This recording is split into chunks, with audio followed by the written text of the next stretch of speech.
Huîtres au barbecue.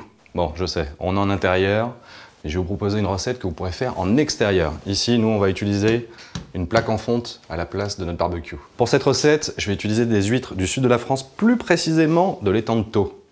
Alors, c'est des huîtres qui ont la particularité d'avoir une couleur un petit peu rosée, mais surtout une petite note noisette et très peu d'iode. Celles-ci sont un petit peu petites, on va utiliser celles-ci.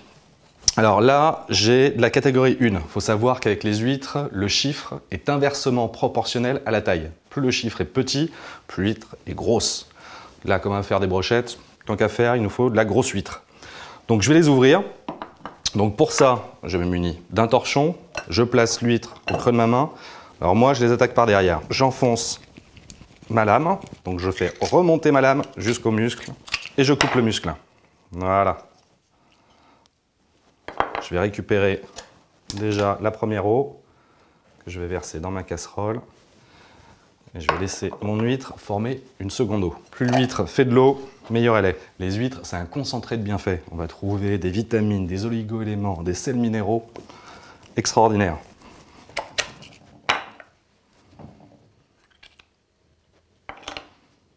Oh, plein d'eau celle-là. Très bien. Bon, le temps que je les ouvre, elles ont refait une nouvelle eau. Et là maintenant, je vais la détacher. Voilà, on la soulève.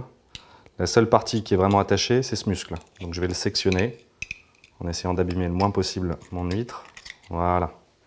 Je récupère tout ce que je peux récupérer encore comme eau. Et je vais déposer mon huître. Je répète l'opération. Je récupère l'eau. Je soulève toute la chair. Et je sectionne le muscle.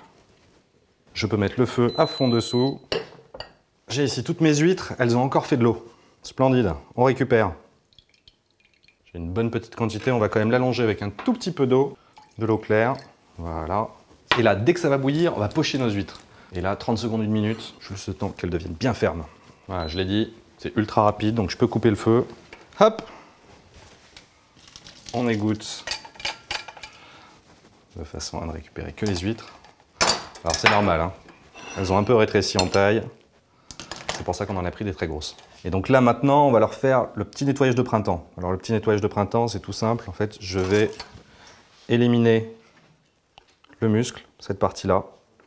Et s'il y a quelques parties noires, je vais les enlever aussi. Mais vraiment, c'est voilà. Juste pour avoir un bel aspect de mon huître. Et je continue avec les autres. Donc maintenant, on va réaliser nos brochettes. Donc je prends une grande brochette, je transperce une, deux et une troisième. Je répète l'opération. Le temps que ma plaque chauffe, je vais huiler légèrement mes huîtres de l'étang de Thau. Donc hop, recto et verso. Ma plaque commence à fumer, donc c'est parfait, on peut y aller.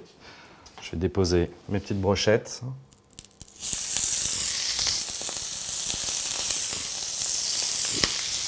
Alors comme pour le pochage tout à l'heure, ça va aller très vite. C'est une histoire de 30 secondes par face.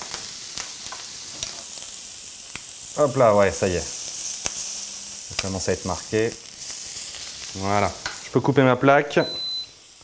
Je regarde. Ouais, c'est bien marqué, bien joli de l'autre côté. Pour accompagner ces huîtres sud de France de l'étang de Thau, je vais faire une petite sauce. Pour ça, poivron, j'ai besoin juste d'un tiers de chaque poivron. Du vert, de l'orange, du jaune. Je coupe d'abord en lanières. Et ensuite, je reprends dans l'autre sens. Et là, petit cube. Ingrédient suivant, la tomate. C'est vrai qu'on n'a pas de rouge pour l'instant. Donc je vais prendre 2 belles tomates. Je coupe en quartiers. Je longe le long de la chair et j'enlève les graines. Ensuite, comme pour les poivrons, des lanières. Dans l'autre sens, des petits cubes. Hop! Donc là, je vais prendre 2 échalotes. J'enlève la peau. Je coupe en 2. Ensuite, je vais couper en petits dés. Alors pour ça, je fais d'abord, dans un premier sens, des petites lanières, sans aller jusqu'au bout, de façon à ce que ça tienne. Je coupe après dans l'épaisseur, et ensuite, hop, hop, hop, hop, hop, des tout petits dés. Bon, il ne me reste plus que l'assaisonnement à faire. Pour ça, du sel, du poivre, 4 volumes de vinaigre, 1, 2, 3, 4, pour seulement 2 volumes d'huile. L'idée est de rester dans l'acide. Je mélange cette petite salade, tout en fraîcheur et en couleur. Voilà. Et pouvoir commencer à dresser mon assiette, Je vais en mettre un peu en dessous. Je vais finir par napper un peu dessus. Et la touche finale, quelques toutes petites feuilles de basilic. Et voilà mes huîtres de l'étang-de-Thau au barbecue. Et pour accompagner, je vais me servir un verre de chardonnay, Saint-Chinian, Costière de Nîmes. Bon, là, c'est du chardonnay. Blanc, bien entendu. Frais, parfait. Bon appétit.